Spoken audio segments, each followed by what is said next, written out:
Samedi après-midi sur la pelouse du GGL Stadium. Montpellier est en manque de rythme, seulement un match disputé par les Héroltais sur le dernier mois et un début de match plutôt équilibré, 6 partout après un peu moins d'une demi-heure de jeu.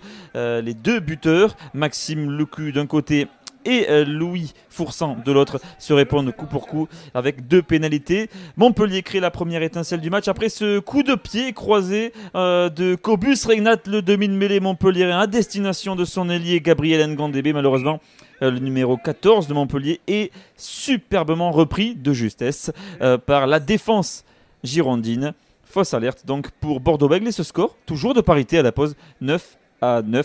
Les deux équipes sont au coude à coude. Tout va se jouer en seconde période dans cette rencontre avec une pénalité rapidement jouée par Cobus Regnat encore. Bastien Chalureau est au relais. Le MHR n'est plus qu'à 5 mètres de l'embut. On retrouve le demi de mêlée sud-africain du MHR pour réorganiser le jeu avec encore une fois les avants. Nouveau point de fixation avec Paul Willemse, le deuxième ligne international. Libération ralentie. Kélian Galtier épaulé là encore par Fulgence Ouedraogo, le capitaine de Montpellier. Nouveau temps de jeu. Mohamed Awas rebondit sur Mamadou Diaby, se relève, il n'est pas tenu et inscrit le premier essai de cette rencontre. Le pilier droit international qui inscrit son 4e essai en carrière en top 14.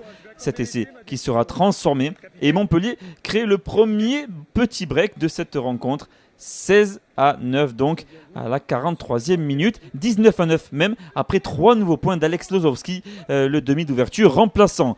On joue dans le dernier quart d'heure et c'est le moment qu'a choisi Bordeaux-Bègles pour accélérer. Les joueurs de Christophe Furios qui vont trouver la faille par l'intermédiaire de leur 3/4 centre international Rémi Lamera, déjà décisif sur cette première tentative. Au relais, les avants, Maxime Lecu qui anime une nouvelle fois le jeu avec ses 3/4, nouveau point de fixation. On joue depuis 30 secondes désormais pour les Bordeaux-Béglés. On retrouve encore une fois Romain Buros. La défense montpelliéraine a été impeccable au cours de cette rencontre, mais va craquer une première fois. On retrouve, on vous le disait, Rémi Lamera qui navigue dans la défense de Montpellier, fait tourner un petit peu la tête de Guillaume Guirado et sert Yann Kitwanga, le jeune 3e ligne congolais.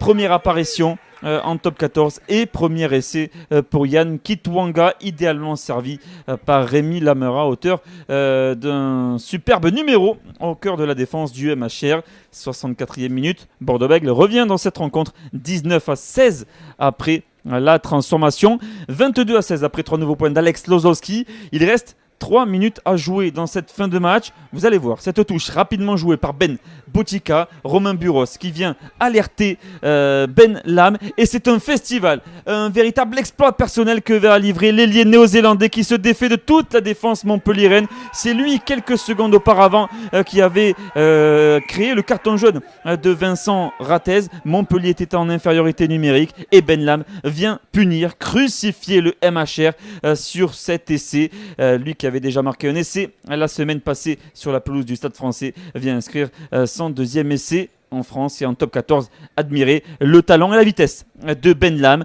La transformation passe entre les perches et Bordeaux-Bègles s'impose de justesse sur la pelouse du GGL Stadium, 23-22. Après 3 matchs, donc voilà, on est tout en bas du classement. On ne sait pas ce qu'il en sera quand on les aura rattrapés, mais ce qui est sûr, c'est qu'on les rattrapera peut-être pas dans les meilleures conditions, donc peut-être avec des matchs en semaine. Donc on comptait beaucoup sur ce match et cette victoire et malheureusement nous échappe ce soir. Donc voilà, on est très frustrés, très déçus. Voilà, c'est dur, mais il faut encaisser.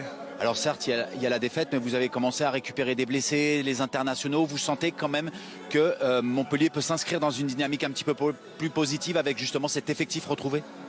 Ouais, c'est sûr, mais pour engranger de la confiance, il faut absolument gagner. Donc voilà, on était un petit peu... Et on est course contre la montre, donc ça fait chier ce soir. Ça nous fait vraiment chier. Maintenant, il va falloir vite se préparer pour la Clermont parce que c'est un gros morceau.